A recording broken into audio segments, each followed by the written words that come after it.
ਉਹ ਨਾ ਜੀ ਇੱਕ ਬਜ਼ੁਰਗ ਬੈਠੇ ਹੋਏ ਸਨ ਆਦੇ ਮੁਰੀਦਾਂ ਦੇ ਵਿੱਚ। ਸਾਰੇ ਮੁਰੀਦ ਬੈਠੇ ਹੋਏ ਸਨ।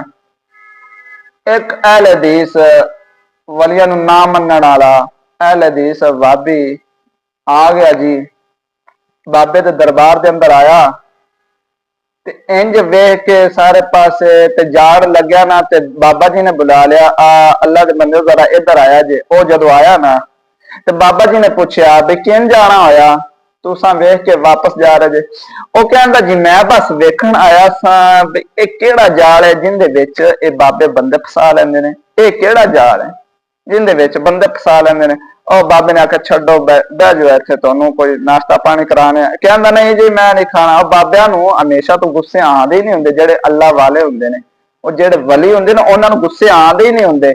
ਬਾਬੇ ਨੇ ਆਖਿਆ ਛੱਡ ਯਾਰ, ਬਹਿ ਜਾ ਇੱਥੇ। ਉਹਨੂੰ ਬਿਠਾ ਲਿਆ ਤੇ ਬਾਬੇ ਨੇ ਆਖਿਆ ਆ ਜਾਓ ਯਾਰ, ਕੋਈ ਲੰਗਰ ਖਾਣੇ ਤੇ ਲੰਗਰ ਪੱਕਿਆ ਤੇ ਲੈ ਕੇ ਆਓ। ਤੇ ਇੱਕ ਮੁਰੀਦ ਗਿਆ ਤੇ ਉਹਨੇ ਨਾ ਦੁੱਧ ਦਾ ਪਿਆਲਾ ਲਿਆਂਦਾ। ਹੁਜ਼ੂਰ ਆ ਦੁੱਧ ਪਿਆ ਸੀ ਤੇ ਪੇਸ਼ ਕਰੋ। ਬਾਬੇ ਨੇ ਇੰਜ ਫੜਿਆ ਤੇ ਉਸ ਬਜ਼ੁਰਗ ਉਸ ਬੰਦੇ ਨੂੰ ਦਿੱਤਾ, ਵਾਬੀ ਨੂੰ ਦਿੱਤਾ, ਤੇ ਉਹਨੂੰ ਜਦੋਂ ਪੇਸ਼ ਕੀਤਾ ਤੇ ਆਖਿਆ ਪੀਵੋ। ਤੇ ਉਹ ਜਦ ਪੀਵਣ ਲੱਗਿਆ ਨਾ ਤੇ ਬਾਬਾ ਜੀ ਨੇ ਇਹ ਇੰਜ ਦਾ ਗੋਡਾ ਜ਼ਰਾ ਥੋੜਾ ਜਿਹਾ ਨਾਲ ਲਾਇਆ ਨਾ, ਥੋੜਾ ਜਿਹਾ ਨਾਲ ਲਾਇਆ ਤੇ ਉਹ ਜਿਹੜਾ ਬਾਬਾ ਸੀ ਨਾ, ਬਾਬੇ ਨੇ ਜਦੋਂ ਆਦਾ ਗੋਡਾ ਨਾਲ ਲਾਇਆ ਤੇ ਉਹ ਇੰਜ ਲੱਭਾ ਨਾਲ ਲਾਵਣ ਲੱਗਿਆ ਨਾ, ਆ ਵਿੱਚ ਨਜ਼ਾਰਾ ਵਿੱਚ ਹੋ ਰਿਹਾ, ਵਿੱਚ ਨਬੀ ਦੇ ਗੁੰਬਦ ਖਜ਼ਰਾ ਦਾ ਵਿੱਚ ਨਜ਼ਾਰਾ ਹੈ। ਉਹ ਜਦੋਂ ਵੇਖਦਾ ਨਾ ਉਹ ਕਹਿੰਦਾ ਬਈ ਰੋਜ਼ਾ ਉੱਥੇ ਖੜਾ ਹੈ, ਰੋਜ਼ਾ ਉੱਥੇ ਖੜਾ ਹੈ ਤੇ ਨਜ਼ਾਰਾ ਇੱਥੇ ਤੇ ਆਉਂਦਾ, ਤਸਵੀਰ ਇੱਥੇ ਪਈ ਆਂਦੀ। ਉਹਨੇ ਪਿਆਲਾ ਵਾਪਸ ਪਿੱਛੇ ਕੀਤਾ ਤੇ ਤਸਵੀਰ ਗਈ ਚਲੀ, ਗੁੰਬਦ ਖਜ਼ਰਾ ਦੀ ਤਸਵੀਰ ਗਈ ਚਲੀ, ਗੁੰਬਦ ਦੀ ਤਸਵੀਰ ਗਈ ਚਲੀ। ਜਦੋਂ ਦੁਬਾਰਾ ਪੀਵਣ ਲੱਗਿਆ ਨਾ ਵੀ ਹੁਣ ਗਈ ਤਾਂ ਚਲੀ, ਹੁਣ ਪੀ ਲੈਨੇ ਆ। ਬਾਬੇ ਨੇ ਇਹ ਇੰਜ ਕਰ ਤੇ ਗੋਡਾ ਵਾਪਸ ਕਰ ਲਿਆ। ਜਦੋਂ ਉਹ ਦੁਬਾਰਾ ਹੀ ਲੱਭਣ ਲਾਵਣ ਲੱਗਿਆ ਤੇ ਬਾਬੇ ਨੇ ਇਧਰ ਐਂ ਗੋਡਾ ਫੇਰ ਕੀਤਾ ਤੇ ਬਾਬਾ ਕਹਿਣ ਲੱਗਿਆ ਚਲੋ ਪੀਵੋ ਜੀ, ਫਿਰ ਦੁੱਧ ਪੀਵੋ, ਦੁੱਧ ਨੋਸ਼ ਕਰੋ। ਤੇ ਬਾਬੇ ਨੇ ਇਧਰ ਹੀ ਗੋਡਾ ਲਾਇਆ ਤੇ ਉਹ ਜਦੋਂ ਇੱਥੇ ਤੱਕ ਆਇਆ ਨਾ ਵਿੱਚ ਨਜ਼ਾਰਾ ਹੁਣ ਹੋਏ, ਹੁਣ ਗੁੰਬਦ ਨਹੀਂ ਹੁਣ ਜਾਲੀ ਹੈ ਰੋਜ਼ੇ ਪਾਕ ਦੀ। ਜਦੋਂ ਰੋਜ਼ੇ ਪਾਕ ਦੀ ਜਾਲੀ ਵੇਖੀ ਉਹ ਬੜਾ ਹੈਰਾਨ ਹੋਇਆ ਕਿ ਗੁੰਬਦ ਉੱਥੇ, ਜਾਲੀ ਉੱਥੇ, ਰੋਜ਼ਾ ਉੱਥੇ, ਤੇ ਤਸਵੀਰ ਮੇਰੇ ਕੋਲ ਕਿੱਧਰ ਆ ਰਹੀ ਹੈ। ਤੇ ਜਦੋਂ ਉਹਨੇ ਵਾਪਸ ਹੀ ਥੱਲੇ ਕੀਤਾ ਤੇ ਬਾਬੇ ਨੇ ਆਦਾ ਗੋਡਾ ਵੀ ਇੰਜ ਕਰ ਲਿਆ।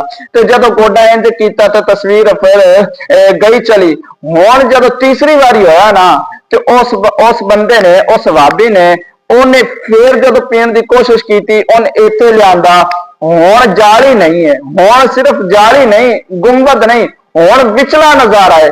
ਬਾਬੇ ਨੇ ਇੰਜ ਗੋਡਾ ਨਾਲ ਲਾਇਆ ਹੋਇਆ ਹੈ, ਹੁਣ ਵਿਚਲਾ ਨਜ਼ਾਰਾ ਹੈ। ਜਾਲੀ ਤਾਂ ਬੜੀ ਦੂਰ ਰਹਿ ਗਈ, ਗੁੰਬਦ ਤਾਂ ਬੜਾ ਦੂਰ ਰਹਿ ਗਿਆ, ਹੁਣ ਵਿਚਲਾ ਨਜ਼ਾਰਾ ਹੈ। ਯਾਰ ਅੱਲਾ ਤੁਹਾਨੂੰ ਕਦੇ ਉਹ ਨਜ਼ਾਰਾ ਵਿਖਾਵੇ ਸਹੀ ਯਾਰ, ਜਿਹਨੇ ਵਿਚਲਾ ਨਜ਼ਾਰਾ ਦੇਖਿਆ ਉਹਨੇ ਤਾਂ ਆਖਿਆ ਨਾ ਮੁਖ ਚੰਦ ਬਦਰ ਸ਼ਾਹ ਨਹੀਂ ਹੈ, ਮੱਥੇ ਚਮਕਦੀ ਲਾਟ ਨੁਰਾਨੀ। ਜਿਹਨੇ ਅੰਦਰਲਾ ਨਜ਼ਾਰਾ ਦੇਖਿਆ ਉਹਨੇ ਆਖਿਆ ਮੁਖ ਚੰਦ ਬਦਰ ਸ਼ਾਨੀ ਹੈ, ਮੱਥੇ ਚਮਕਦੀ ਲਾਟ ਨੂਰਾਨੀ ਹੈ, ਕਾਲੀ ਜ਼ੁਲਫ ਤੇ ਅੱਖ ਮਸਤਾਨੀ। ਸੁਭਾਨ ਅੱਲਾ, ਸੁਭਾਨ ਅੱਲਾ, ਸੁਭਾਨ ਅੱਲਾ। ਜਿਹਨੇ ਨਜ਼ਾਰਾ ਵੇਖਿਆ ਨਾ ਉਹ ਕਹਿਣ ਲੱਗੇ ਬਈ ਜਦੋਂ ਇੰਜ ਪੀਵਣ ਲੱਗਿਆ ਹੁਣ ਬਾਹਰਲਾ ਨਜ਼ਾਰਾ ਨਹੀਂ, ਹੁਣ ਤਾਂ ਅੰਦਰਲਾ ਨਜ਼ਾਰਾ ਹੈ। ਤੇ ਜਦੋਂ ਬਾਬਾ ਇਹ ਇੰਜ ਕਰਨ ਲੱਗਿਆ ਨਾ, ਗੋਡੇ ਨੂੰ ਲਾਵਣ ਲੱਗਿਆ ਤੇ ਕਹਿਣ ਲੱਗੇ ਬਾਬਾ ਜੀ ਆਦਾ ਗੋਡਾ ਇੱਥੇ ਹੀ ਰੱਖਿਆ ਜੇ, ਹੁਣ ਤਾਂ ਵਿਚਲਾ ਨਜ਼ਾਰਾ। ਬਾਬੇ ਨੂੰ ਪਤਾ ਲੱਗ ਗਿਆ ਬੰਦਾ ਬਦਲ ਗਿਆ ਹੈ, ਬਾਬੇ ਨੂੰ ਪਤਾ ਲੱਗ ਗਿਆ ਬਈ ਬੰਦਾ ਬਦਲ ਗਿਆ ਹੈ। ਆਂਦਾ ਕੀ ਹੋਇਆ ਬਾਬਾ ਜੀ? ਉਹ ਨਾ ਬਾਬਾ ਕਹਿਣ ਲੱਗੇ ਸਾਨੂੰ ਪਤਾ ਲੱਗ ਗਿਆ, ਅਸੀਂ ਤੁਹਾਨੂੰ ਇਹ ਹੀ ਵਿਖਾਣਾ ਚਾਹੁੰਦੇ ਸਾਂ, ਇਹ ਉਹ ਜਾਲੇ ਜਿਹਦੇ ਵਿੱਚ ਅਸੀਂ ਬੰਦੇ ਫਸਾਉਂਦੇ ਪਏ ਹਾਂ, ਇਹ ਉਹ ਹੀ ਜਾਲੇ ਜਿਹਦੇ ਵਿੱਚ ਅਸੀਂ ਮਛਲੀਆਂ ਪਿਆ ਫਸਾਉਂਦੇ। ਤੂੰ ਪਰੇਸ਼ਾਨ ਕਿਉਂ ਹੋ ਗਿਆ?